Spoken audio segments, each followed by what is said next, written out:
Faithful. You can feel it in Santa Clara. This isn't the usual, "it's February, who cares" noise. There are 4 moves sitting out there that look separate at first, but stack them together and it becomes one risky story. A so-called small decision that can flat out steal games for you. Trade talk that could rewire this offense. A QB2 whose value climbs every time another call comes in. And a draft fallback nobody wants to touch. Until you have to. Think about that for a second. If you're here for daily Niners talk with honesty and edge, tap like, subscribe, and ride with me. Be honest, do you trust this front office right now? And don't bail early, because I'm going to connect the dots and tell you which piece quietly tilts the whole offseason. People hear franchise tag a kicker, and they roll their eyes. Like, really? That's the headline? But here's the thing. That's how playoff runs die, when you treat the little stuff like it's optional. The 2025 season is over, and starting February 17th, the 49ers can use the franchise tag on a free agent they don't want walking out the door. Out of all the names floating around, one keeps jumping off the page. Eddie Piñeiro. Just replay the season for a second. We started it living through Jake Moody's inconsistency, and then Piñeiro shows up. Yeah, basically pulled off his couch. And from his very first kick, the anxiety dropped. You know that moment when the ball's in the air and you're already bracing for something dumb? That feeling vanished. He finished 28 for 29 on field goals, and the only miss was from 64 yards. 64. That's not, he blew it. That's the edge of physics. Now it turns into a strategy and money conversation. Tagging a kicker sounds dramatic until you stare at the numbers. The ESPN reference in the original piece puts last year's non-exclusive tag at $6.459 million, and the transition tag at $5.830 million. Compared to the $1.17 million deal Piñeiro played on, sure, it's a jump. But in cap terms, that's a relatively modest hit for stability at a position that flips red zone decisions and decides who's celebrating and who's cleaning out lockers. This is where the faithful can split. Do you swallow the one-year tag, or do you lock Piñeiro up long-term and make it a better bargain? The logic is simple. Burning more than $6 million for one season stings a lot more when a multi-year deal can smooth the annual hit and keep your kicker off the open market. We've watched this franchise lean into continuity there before with Robbie Gould. It worked. And if you're serious about a clean playoff run, you don't mess around at kicker. There's also a pressure point the front office can't dodge. Drafting Moody in the first place still hangs in the air. If you commit to Piñeiro, are you admitting that pick was a mistake? Or are you finally cutting the noise and buying peace of mind? I'm choosing the peace. Because when you trust your kicker, Shanahan can be more aggressive on 4th down. He can steal points. He can manage the clock without coaching scared. That changes play calling. It changes the whole feel of close games at Levi's Stadium. And once you start talking about aggression, that's where the trade chatter comes in. And it could change how defenses play us. Some rumors feel flimsy the second you hear them. This one feels heavier, and that's why I'm not going to sell it like it's fact. Nothing is confirmed yet. But the setup is real. The 49ers pass catcher picture for 2026 has question marks all over it. Brandon Ayuk is viewed as unlikely to be back in 2026. Juwan Jennings is a pending free agent. And there's a strong possibility George Kittle won't be ready for Week 1 after tearing his Achilles. That's not a little tweak. That's a potential shortage. And it's not like we're the only ones shopping. Raiders, Chiefs, Broncos, different reasons, same urgency. For San Francisco, it's especially dangerous because Shanahan's offense is built on timing, separation, and yak. Lose that, and chunk plays turn into punts in a hurry.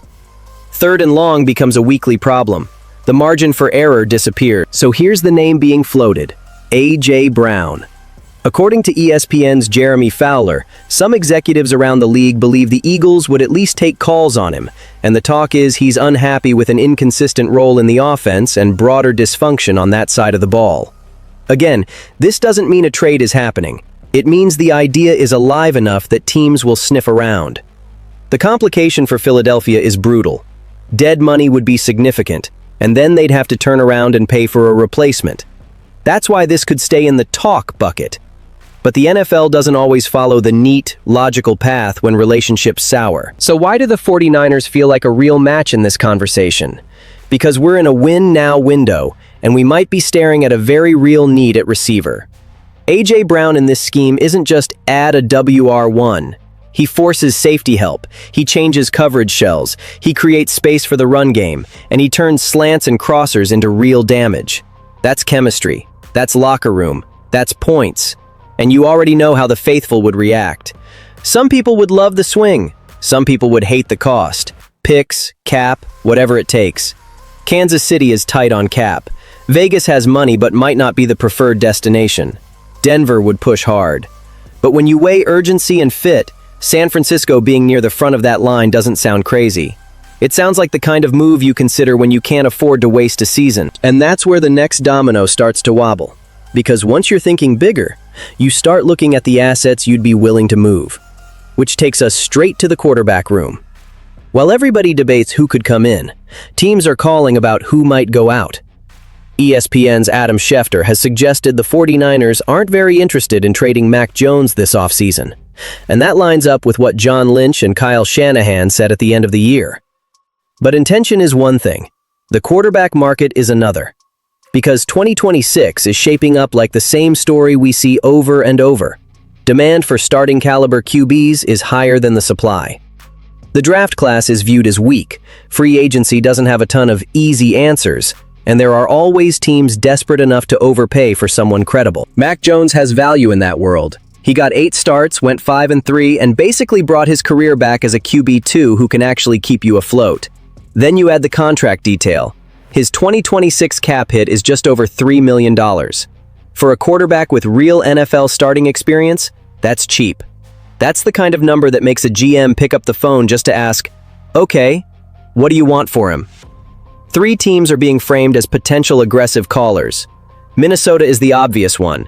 There's already been frustration around J.J. McCarthy's first year as a starter in 2025, and it's going to sting even more if they're watching a former Vikings quarterback like Sam Darnold win big in Seattle.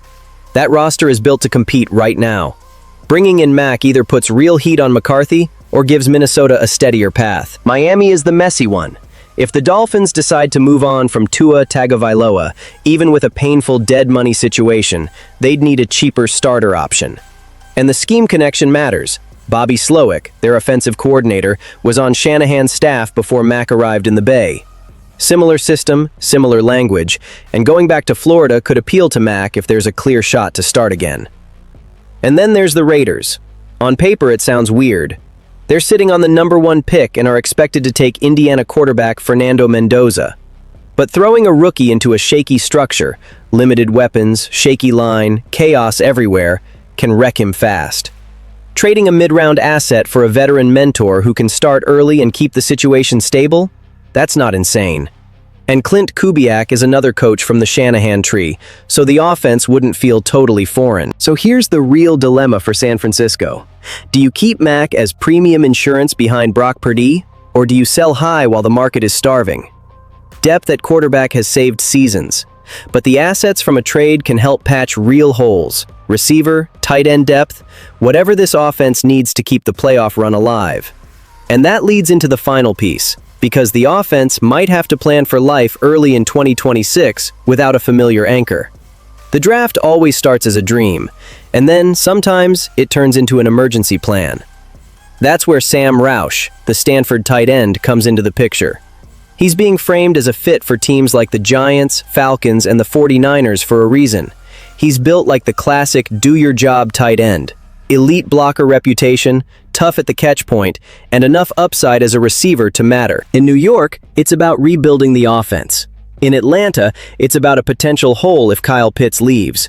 But in San Francisco, it's about survival and identity. Because we're not talking about who's TE1 forever. We're talking about who keeps the structure standing while George Kittle works back from a torn Achilles. Kittle is the face of the franchise on offense and has a future Hall of Fame resume, no debate. But reality is reality. An Achilles rupture in the playoffs puts the beginning of 2026 in question, and he's heading toward 33. Nobody's saying it's over, Still, nobody serious can guarantee he comes back the same, or even on the same timeline. Free agency at tight end is described as weaker. Big names like Pitts would be expensive.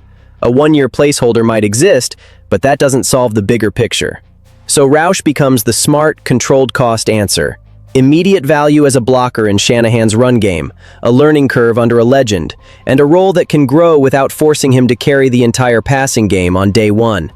And yeah, the faithful would debate this too. Some will see it as disrespect to Kittle. Others will see it as protecting the offense's DNA. I'm with the protect the DNA crowd. Shanahan's play action, the backfield rhythm, the way we attack the edges, none of that hits the same if your tight end can't block. Without that, defenses sit on routes, chunk plays dry up, and you're stuck living in third and long. Now zoom out. Pinedo is stability. The A.J. Brown talk is urgency at wideout. Mac Jones is leverage in a quarterback-starved market. Roush is the draft contingency for a tight end room dealing with uncertainty. This isn't random. It's a chain reaction, and one decision pushes the next. And here's the payoff I promised. Once you accept the offense might be short on reliable targets early in 2026, you stop treating these as maybe conversations. You start building a plan where every move supports the next. That's how contenders stay contenders. So I'll ask you straight. Do you want calculated aggression or comfortable decisions that can get you bounced in January? Drop your take in the comments, hit the like button, and subscribe if you're riding with the 49ers faithful all offseason. Niner gang, what's your move first?